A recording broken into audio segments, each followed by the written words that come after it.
Obanka Samsung Galaxy A35 guys obo tabok unboxing gui tongo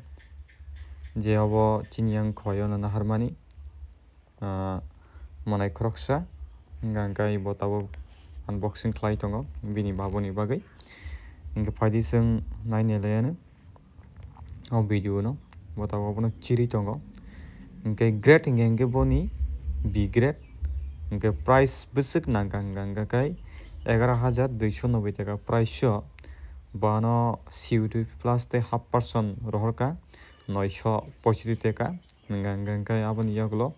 আঙো জায়গা bill pay মা খাইকা 740 টাকা ইনকে তে হইছে পোনা ক্যাশব্যাক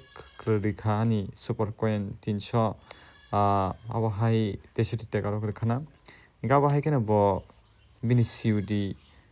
মানে থামনানি পেমেন্ট জাখাই নমন ডেলিভারি বয় ন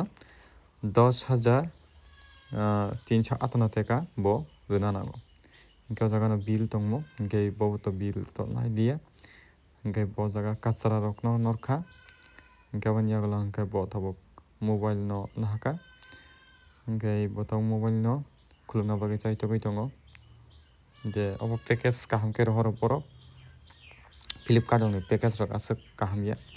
piaba kesi paisu paselong ei package ke ekdom kaham ke borok fitting khalai rohoro jeno borok kamono khulugui phatcha maina tei o silbo ri rohoro jeno borok tekbini sil no borok ajaga thapao scam khaimena tei norok o sil no ta sakakdi 48 hours ne lose sakak jaknai grade A ni simi grade C jora tei D jora tei ngai I rogo ngai to return ngia ngai 2 din return policy tongo mobile ni ngai mobile to switch on ma thanga nugui thakana mobile ekdom fresh condition ngai norok bo haina na mujungi tonga ngang mi krengdi 7628035892 bai ngai phadi bo mobile log on khlai nei ka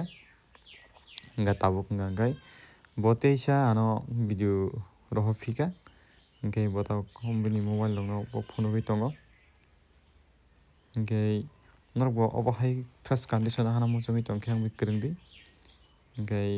bo first time mobile use khai tonga tabuk oje Samsung Galaxy A35 no ngai botabo camera rok china nayo ngai mobile kotor mani bagui bo asuk comfortable jengai tongkha ngai naidi ko camera ekdom fresh condition camera bo kaham no nugi man khana norok o jaga o camera ni angle rok